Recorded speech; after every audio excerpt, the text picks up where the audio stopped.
I am here on Skid Row right now with General Jeff Page, who's working to do a Skid Row neighborhood council. And we are going to try to find some people who live down here to talk about what they would want. Jeff, why don't you tell us where we are and what we're doing here? This is Gladys Park. This is the headquarters of our positive movement. Right now, the park is actually closed, and they AA meeting is about to happen. It's the Skid Row Drifters. They've been having these meetings every day in this park for about over 30 years. And General Jeff is a activist and an advocate here on Skid Row. How long have you been living here? In Ellis, about going on 2 years. And how did you end up on Skid Row? Well, I went to prison. I came out and my parole officer put me in a program. I completed the program and they found me housing on Skid Row. Are you living in a like one of those single-room occupancy hotels? Yeah, that's exactly what it is. SRO. You go to the Russ Hotel up on 5th and St. Julian and fill out the application for SRO housing, and they'll put you in, when a vacancy comes across, they'll put you in one of their openings. And what's it like? Well, the Ellis, the one that I stay in, is mostly senior citizens. It's quiet, it's peaceful. We like the atmosphere. What results do you want to see down here? Get some of these people up off the streets. Got too many people on the sidewalk. I came down here in '85 and it was all right then. Now it's getting too many people on the street.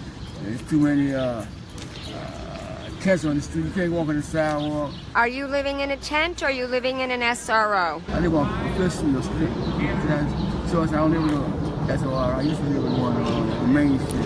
And how is that? It's so-so. I ain't gonna say it's all that great, but it's so-so. Now, if we had a Skid Row neighborhood council, what issues do you think they should be working on? Working on getting people off the street, stop all this, this conflict and everything else. The elevators have been breaking from what I hear for many, many, many years. But they get mad when they're on the elevator. There are a lot of arguments. And with my wheelchair and the leg extenders, people were really mad at me getting on.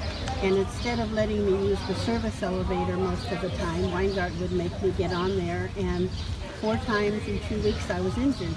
Once I had to actually file assault and battery against another handicapped man. Tell the people who are viewing what Weingart is. I understand it's a center, it's a non-profit organization, it's supposed to be providing safe housing and services for the homeless. And they do a lot of good because people are getting housed, but the condition of the building is so bad. A lot of the rooms have mold, windows with mold around them. People that urine from the top of the building or pee out the window or throw their pee out the window, it gets down on our windows and on the roofs outside our windows. We breathe that in. Then they come with all kinds of bleach and other things and soak the roof to get the odor off, and we're smelling that. The Wesley Corporation, which is owned by John Wesley, or they own John Wesley Clinic, took over the 2nd floor. They leased it from Weingart to hold their medical clinic. And although they do some good things, it's crazy up there. And they love spraying. They love spraying chemicals, pouring bleach everywhere. And some of the people on the 2nd floor are so mentally ill, they're distressing the other people. It's like there's no peace up there. Right. Now, so if you had a neighborhood council here on Skid Row, what issues would you want the government to address? Well, first of all, the elevators before a whole bunch of people get killed or terribly injured. And then the mold in the bathrooms, the showers, not allowing people to do drugs in the building. Some people are forced to be in rooms with people that do drugs, and they're not doing anything about it. How long have you been on the street? Well, I've been off and on over a period of 20 years. Wow. I was living in a place for 2 years. That was like 10 years ago. I just didn't want to pay rent. Is there a sense of community? Yeah, it always has been, even from the 90s. What would you like to see the neighborhood council work on for the people down here? Well, it's only one basic thing, housing. So what is a typical day like for you? Typical day is I wake up at 3, I do yoga. Nice. Then I go to my Tai Chi at about 6:30. I stay there till about 10 or 11 o'clock. Then I come back, take a shower, go somewhere else. Where do you shower? Or to Union Rescue Mission or over at the LA Mission or, there's plenty of water down. How do you get your meals? Well, sometimes I buy, and then I go to the mission, it doesn't matter. Do you get any Social Security, disability, anything from the government? I gave all that up 10 years, 11, 12 years ago. Have you friends down here? Well, the brother here, other people in this AA meeting, been coming here since the 90s. I have a lot of people that I know. So there's some very poignant stories down here. Yeah, everybody, all different shapes, sizes, creeds, colors, genders, different backgrounds, but at the end of the day, Americans. I'm born and raised in Los Angeles, and I'm a homegrown Angelino, and I care deeply about my city, and so I feel that the city of Los Angeles could be the greatest city in all the world. Definitely a world-class city. It's got the potential. It's got the weather, the industries, and it's interesting though, but there's the entertainment capital of the world. And then there's also the homeless capital of the world, and so that's just the extreme, diversity.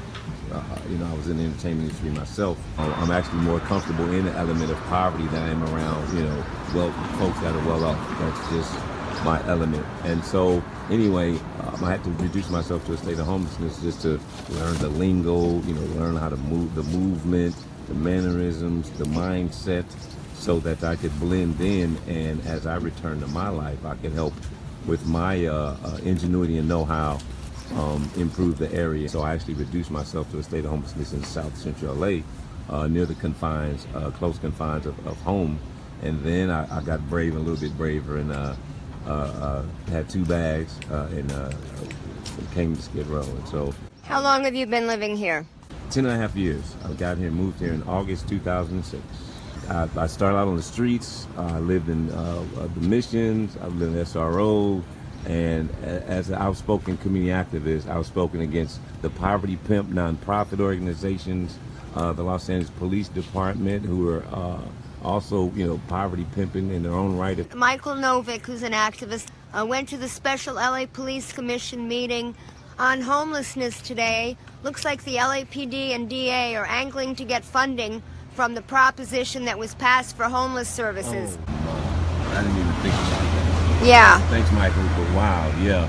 So, obviously there's, Measure HHH, which is $1.2 billion, and then Measure H, single H, that just passed last month, the county money, and then that's $350 million over 10 years, so that's over $4 billion, so it's over $5 billion total, and it only makes sense that LAPD is trying to make that money grab. And you were the first person that taught me that term, poverty pimp. The Weingart Center that she was talking about, the LA Mission, a lot of these other agencies, you informed me that some of the executive directors are making in the 6 figures. They used to be executive directors when they were just nonprofits, but now the mindset is going to they run them like corporations. Even like one of the 2 biggest landlords is SRO Housing Corporation. And so, they changed the titles from executive directors to CEO, most of them. And so with that, they get percentages of the funding that comes in. Oh my God. And so, rather than it going to the programming of what it's intended for, even, and not only the public and private donations, but even the funding that comes from the federal government, which is our American tax dollars. And so as high as the $200,000 and $300,000.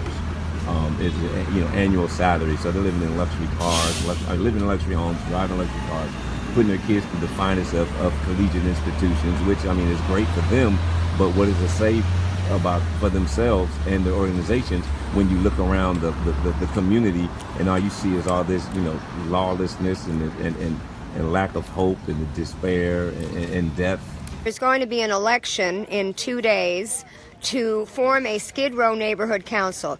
Tell us how you got the idea to form this and how people viewing this right now can vote in favor of it. When the neighborhood council system came online in 1999, city charter, there was talk then in the early days of creating the Skid Row Neighborhood Council. There weren't a lot of people living here back in 99 and early 2000s. They needed Skid Row's numbers to actually qualify because there was a criteria. The primary criteria to qualify to start a neighborhood council was you have to have an area with 20,000 residents.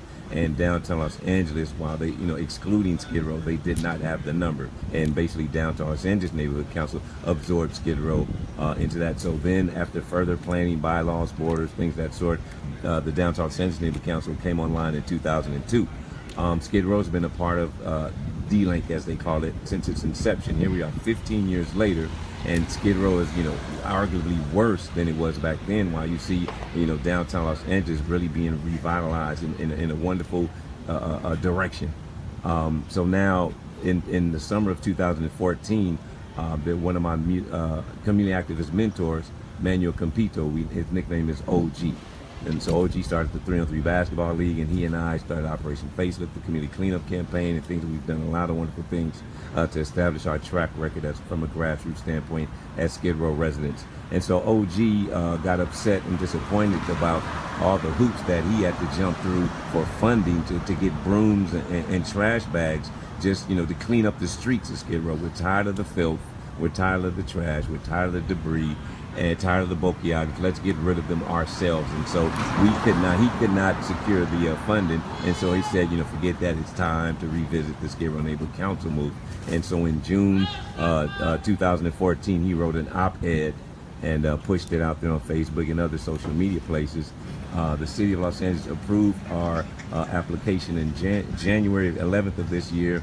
We have our election coming up in 2 days on April 6th. And what people can do is show up in Skid Row at the James Wood Community Center from 3 p.m. to 7 p.m. It's going to be a historic moment in Skid Row. Some people call it the Skid Row Woodstock because immediately right across the street, we're having the Uplift Skid Row pep rally at San Julian Park from 1 p.m. to 9 p.m. So the election is from 3 to 7, and then we're going to have people performing with spoken word, singing, dancing, food, music, entertainment. USC students are coming to perform, and it's going to be a festive time. And everybody, one, come all, everybody, a family-friendly event, and we can just create positive energy in this negative environment and, help us vote yes for Skid Row Neighborhood Council and let us make history.